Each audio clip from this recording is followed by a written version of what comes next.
এইকেইদিন দেখিছোঁ কিছুমান আলোচনা সমালোচনা মানে নিউজ দেখি পেলাই নিজকে নিজে বহুত হাঁহি উঠিছে।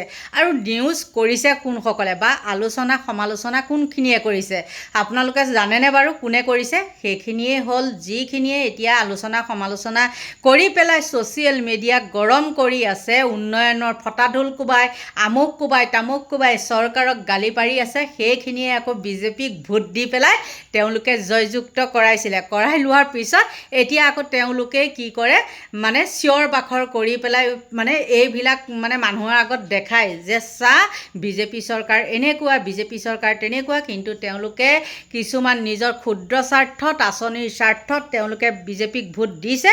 দি লৈ পেলাই এতিয়া তেওঁলোকে আকৌ কুকুৰ পিতা গালি পাৰি আছে বিজেপি চৰকাৰক। এতিয়া আপোনালোকে কওকচোন, এই যে বানপানী যে হয় গুৱাহাটীত যে কৃত্ৰিম বান হয়, সেইটো অকল চৰকাৰৰ গাতে দোষ নে পাব্লিকৰ গাত দোষ আছেনে নাই আপোনালোকে কওক। কাৰণ গুৱাহাটী মহানগৰীখনৰ তলত ঠাই কিমান আছে? সকলো ঠাই কি হ'ল আৱৰি আছে অকল পাহাৰে, হয় নে নহয়? সেই পাহাৰৰ পৰা বানপানী আহিবই, আগতেও আহে এতিয়াও আহে। মুঠতে বানপানীৰ সমস্যা কোনেও সমাধান কৰিব নোৱাৰে, যিমানেই ফটা লেকচাৰ নামাৰক কিয়। যদি এইখন চৰকাৰে উন্নয়ন কৰাই নাছিলে তেন্তে হ'লে আপোনালোকে বিজেপি চৰকাৰক ভোট দিছিলে কিয়? আৰু এতিয়া গাই বাই থাকি কি লাভ? আপোনালোকে হাতত, মই কথা এটা কৈছোঁ আপোনালোকক উদাহৰণ হিচাপে, আপোনালোকে বজাৰলৈ যে যায় হাতত মোনা এখন লৈ গৈ পাইছেনে? নিশ্চয় পোৱা নাই। কাৰণ আপোনালোকৰ সন্মান হানি হ'ব, হয়নে নহয়? কাৰণ তাত আমাক কি দিব বেপাৰীসকলে? পলিথিন এটা দিব। আৰু সেই পলিথিনখিনি আপোনালোকে কি কৰে? পুৰি পেলাই জানো? পুৰিটো নেপেলাই, সেইখিনি দলিয়াই দিয়ে। ক'ত দলিয়াই দিয়ে? য'তে ত'তে দলিয়াই দিয়ে। ডাষ্টবিনটো বাদ দিয়ক, ডাষ্টবিনলৈ আহিবলৈ আপোনালোকৰ সময় নাথাকে, কাৰণ আপোনালোক অফিচাৰ মানুহ। আৰু সেইকাৰণে কি হয়, পানীত কক বকাব লাগিবই। আপোনালোকেতো ফ্লাক্স এটাত পানী লৈ নাযায়, আপোনালোকে কি কৰে ওৱান টাইম বটল পায়, সেই বটলটো পানীখিনি খাই আপোনালোকে কি কৰে দলিয়াই দিয়ে। আৰু সেই দলিয়াই দিয়াৰ ফলত সেইখিনি কি হয়, গুৱাহাটীত নলা নৰ্দমাবিলাক চাবচোন আপোনালোকৰ অকল পলিথিন আৰু বটল, পলিথিন আৰু বটল। চৰকাৰক দোষ দি একো লাভ নাই, ইমানেই কৈছোঁ।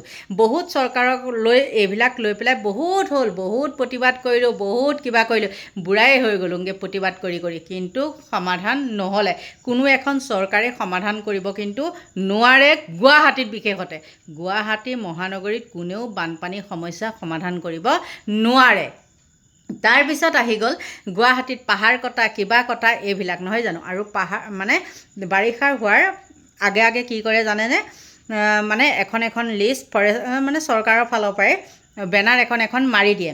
আৰু সেই বেনাৰখন মাৰি দিয়াৰ পিছত কি হয়, মানুহে পাহাৰৰ মাটি চাটি কটা কৰা বন্ধ কৰে। আৰু পাহাৰৰ পৰা পানী যায়, নোযোৱাকৈ নাথাকে, একদম হৰহৰাই পানী যায়। যেনেকুৱা সোঁতত যায় নহয়, মানে আপোনালোক ভাবি নাপায়। মানুহ উটুৱাই লৈ গৈ ক'ৰবাত, তাৰমানে দেখিছেই নহয় জানো? আৰু ইমানেই স্পীডত পানী যায়। কিন্তু ইয়াৰ সমাধান কেতিয়াও সমাধান নহয়, কাৰণ মানুহখিনিয়ে আমাৰ ধুৰন্ধৰ নাম্বাৰ 1। এই মানুহখিনিৰ কাৰণে গুৱাহাটীৰ সমস্যা কেতিয়াও সমাধান নহয়। মই ক'লোঁ নহয়, পলিথিন বেগ এখন লৈ নাযায়, বেগখন লৈ গ'লে তেওঁলোকৰ হাতখন মানে মোবাইলটো ল'ব নোৱাৰিব, মানে সন্মান হানি হ'ব। বেগ লৈ মানে বজাৰ কৰিবলৈ আহিছেনে, এনেকুৱা ধৰণৰ কথা।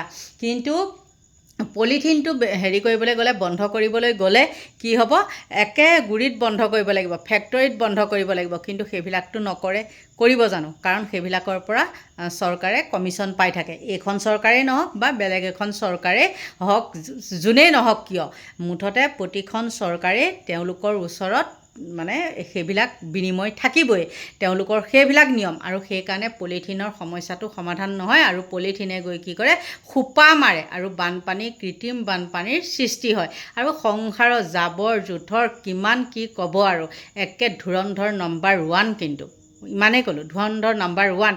যিমানেই মৃগেন শৰণীয়া মেয়ৰ নহৈ পেলাই যিমান তেওঁ মানে তদাৰক নকৰক কিয়, বানপানী মানে পানী হোৱা সময়ত যিমান যি নকৰক কিয়, মানুহখিনিৰ নিচিনা ধুৰন্ধৰ নাই। তেওঁলোকে আজিকালি তেওঁলোকে এইকেইদিন মানে কি দেখিছোঁ একদম এই যোৰাবাটত হওক ক'ৰবাত হওক পানী হোৱা কিবা হোৱা এয়াক লৈ একদম তামাম তল কৰি আছে, তামাম তল কৰি আছে। ইফালেতো আমাৰ মুখ্যমন্ত্ৰীয়ে হওক আৰু এজনক দেখিলোঁ কি বিমল বৰা নে কি সেইজনেও হওক মুঠতে এই মহবুল হক যে সেই ইউ এছ টি এমৰ পানী আহিয়ে এইখন কৰিছে বুলি কয়।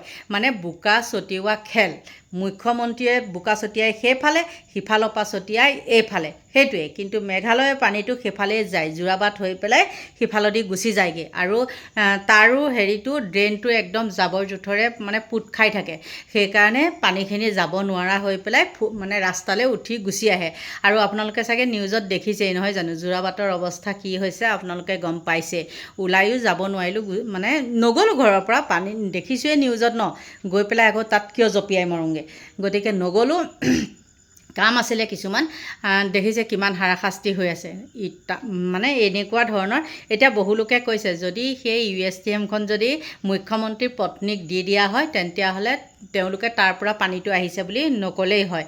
আৰু ইয়াৰ মানে এতিয়া ইউ এছ টি এমৰ পৰাই পানীটো আহিছে বুলি কয়, হয় তাতো মাটি নখন্দাকৈ থকা নাই, পাহাৰ খণ্ডন কৰি আছে, তাত ক'ত তেল ডিপু বহাইছে, ক'ত মেডিকেল বহাইছে, দেখিছেই আপোনালোকে, নেদেখাকৈ থকা নাই। আৰু পানীটোতো আৰু কোনেও বাধা দি ৰাখিব নোৱাৰে, ওপৰৰ পৰা তললৈ পানীটো ডাউনলৈ সদায় আহিবই নহয় জানো। আৰু যেতিয়া অ'ভাৰ হৈ যায় তেতিয়াহে কি হয়, সেই পানীখিনি আকৌ উভতনি মাৰে।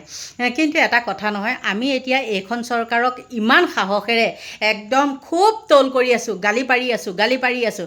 কিন্তু ইয়াৰ আগৰ চৰকাৰখন, ইয়াৰ আগত আৰু যেতিয়া নেকি তৰুণ গগৈদেৱ আছিলে, তেতিয়া তৰুণ গগৈদেৱৰ ওচৰলৈ যদি আমি পানী সমস্যা লৈ পেলাই যাওঁ, তেতিয়া কি কয় জানেনে, আমেৰিকাতো বানপানী হয় বুলি তেওঁ আমাক উপলুঙা কৰে আৰু বহুত কিবা কিবি। কিন্তু তেতিয়া দিনত আৰু তেনেকৈ আমি সেনটো যোৱা দি গৈ ফেঁচাটো অহা দি আহিছিলোঁ। আৰু এতিয়া আমি কি কৰিছোঁ, হোৱাই নোহোৱাই গালি পাৰিছোঁ। আৰু কেতিয়া গালি পাৰিছোঁ, বিজেপিক ভোট দি জিকাই লৈ আসনত বহাই লৈ পেলাই আমি উৰাই ঘূৰাই পাগলৰ নিচিনা ঘৰৰ ভিতৰৰ পৰা আমি ফোনটো হাতত লৈ নেট পেক এটা ভৰাই লৈ পেলাই আমি গালি পাৰি আছোঁ। এয়াই হ'ল আমাৰ উন্নয়ন, এয়াই হ'ল আমাৰ ফোপোলা স্বৰূপ। ইটোৱে সিটোলৈ পানী ছটিওৱা, সিটোৱে সিটোলৈ পানী ছটিওৱা। ধুৰন্ধৰ নাম্বাৰ 1 হ'ল এই মানুহখিনি, এই পাব্লিকখিনিৰ কাৰণে আজি এয়া অৱস্থা। চৰকাৰৰ গাত দোষ নাই, কিন্তু পাব্লিকখিনিয়ে দোষ। আপোনালোকৰ পৰা লৈছোঁ বিদায়, বাই বাই।